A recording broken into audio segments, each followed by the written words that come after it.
अस्सलाम वालेकुम। आज का हमारा पैथोलॉजी के अंदर नेक्स्ट टॉपिक है सेल इंजरी। सही है, सेल इंजरी, सेल डेथ, हमारे पास सेम टॉपिक चलेंगे। सही है, तो इसके अंदर हमारे पास जो जो चीज़ें आएंगी मेन पॉइंट वहाँ लिखते जाइएगा।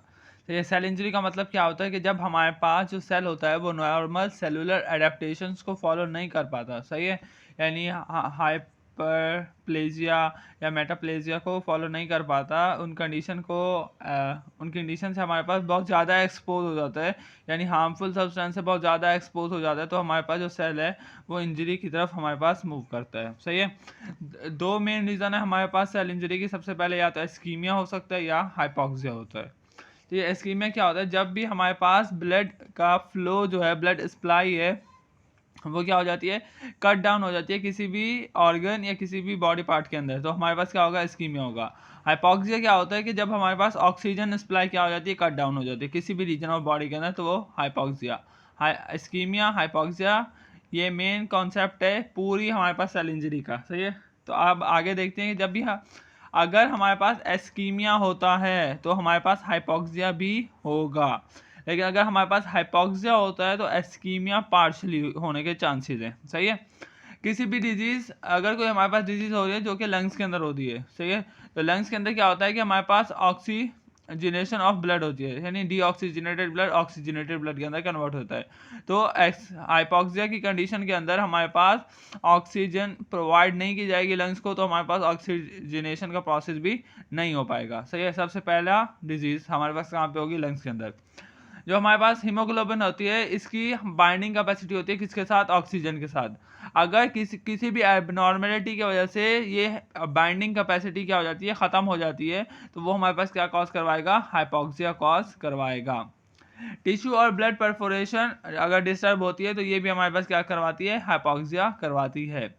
Physical condition like atmosphere, radiation, pressure also called cell injury. Insecticide, pesticides, or other chemical also cause cell injury.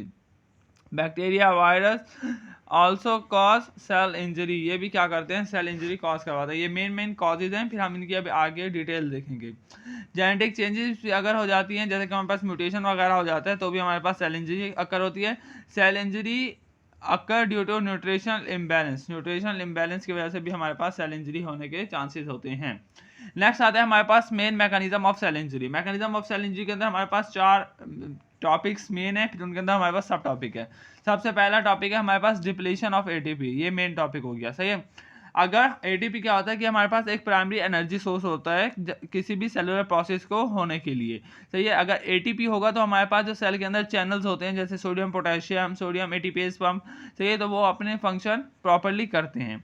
ATP form होता है हमारे पास माइटोकॉन्ड्रिया के अंदर एरोबिकली और बाय ग्लाइकोजेनेसिस या ग्लाइकोलाइसिस के प्रोसेस के थ्रू होता है एनारोबिकली। सही है, जब एटीपी लेवल रिड्यूस होंगे तो हमारे पास सेवरल इवेंट्स अकर होते हैं। ये मेन हेडिंग है, इसके अंदर ये सब हेडिंग पहली अगर एटीपी की डिप्लीशन होती है तो सबसे पहला हमारे पास चेंज कहाँ पे आएगा, पंप्स के ऊपर। कौन से पंप्स, कि हमारे पास जो एटीपी डिपेंडेंट पंप्स होंगे, जैसे कि sodium potassium ATPase pump.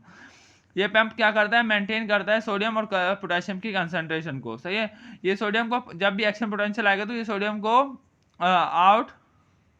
Out और पोटेशियम को इनसाइड द सेल क्या करवाता है, मूव करवाता है। जब हमारे पास एनर्जी ही नहीं होगी तो ये पंप क्या हो जाएगा, फेल हो जाएगा, और हमारे पास इंट्रासेलुलर सोडियम और एक्स्ट्रासेलुलर पोटेशियम की अकोमुलेशन होना शुरू हो जाएगी, जो कि हमारे पास ऑस्मोटिक इम्बैलेंस करेगा।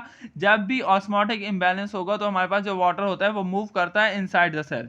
सही है, और हमारे पास सेल को स्वेलिंग कर देता है, जिसे हम नाम देते हैं हाइड्रोफोबिक स्वेलिंग का। सही है, और सेल हमारे पास क्या होगा, बस्ट हो जाएगा, यानी फट जाएगा। नेक्स्ट है हमारे पास एनारोबिक ग्लाइकोलाइसिस। जब भी हमारे पास एटीपी एनारोबिकली बनेगा तो एनारोबिक का जो हमारे पास एक बाय प्रोडक्ट निकलता है वो क्या निकलता है, हमारे पास लैक्टिक एसिड। लैक्टिक एसिड से हमारे पास क्या हो जाता है कि लैक्टिक एसिड जब एज अ बाय प्रोडक्ट निकलता है तो वो हमारे पास क्या करवाता है, लैक्टिक एसिडोसिस की प्रोडक्शन करवाता है। सही है, ये लैक्टिक एसिडोसिस हमारे पास क्या करवाता है, डीनेचर करता है प्रोटीन को, एंजाइम्स और मैनी सेलुलर फंक्शंस को। सही है, नेक्स्ट हमारे पास reduce protein synthesis. Protein synthesis भी हमारे पास क्या हो जाएगी, रिड्यूस हो जाएगी अगर हमारे पास एटीपी नहीं होगा। एटीपी नहीं होगा तो हमारे पास प्रोटीन सिंथेसिस कैसे नहीं बनेगी, कि जो हमारे पास रफ एंडोप्लाज्मिक रेटिकुलम है उसका जो वैक्यूल और मेम्ब्रेन होती है वो हमारे पास क्या हो जाती है, उससे अलग हो जाती है। सही है, मेन हमारे पास रफ एंडोप्लाज्मिक से। जब वो से अलग होगी तो हमारे पास प्रोटीन की जो सिंथेसिस है वो भी हमारे पास क्या हो जाएगी, डिस्टर्ब हो जाएगी, और अदर ऑर्गेनेलिज भी क्या होंगे हमारे पास, डिस्टर्ब होंगी।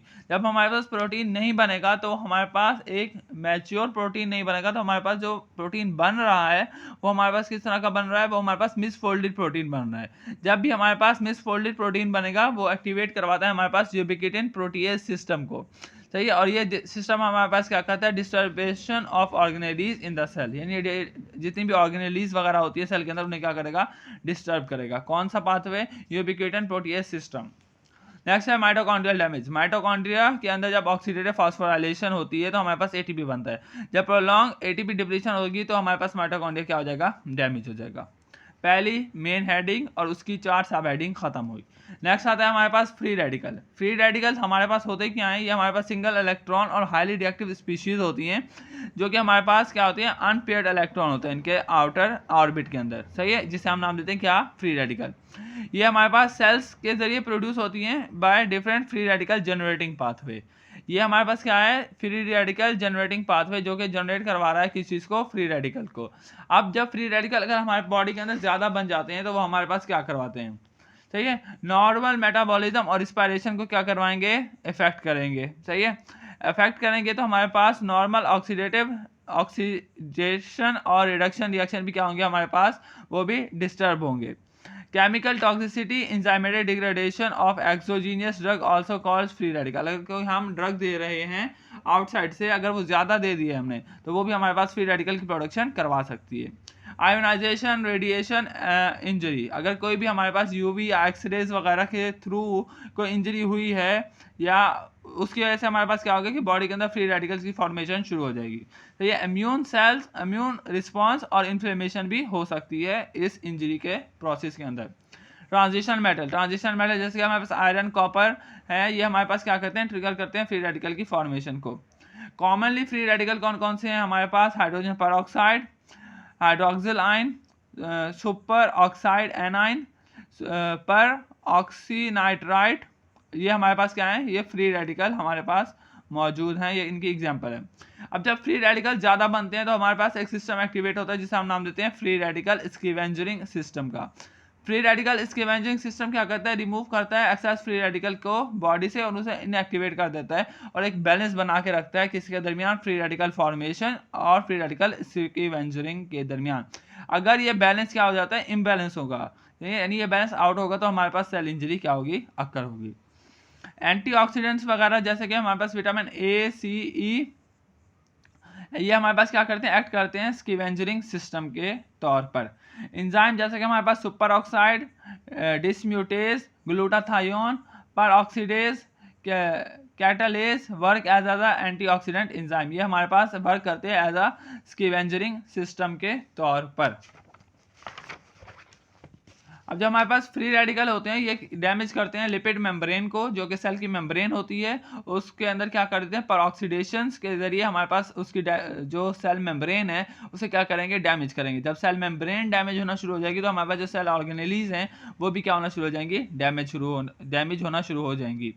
अगर डैमेज हो रहा है हमारे पास protein by oxidative modification of protein leading to enzyme inactivation और लॉस ऑफ स्ट्रक्चरल इंटीग्रिटी, सही है, स्ट्रक्चरल इंटीग्रिटी जो हमारे पास प्रोटीन की होगी वो हमारे पास क्या हो गया, लॉस हो जाएगा।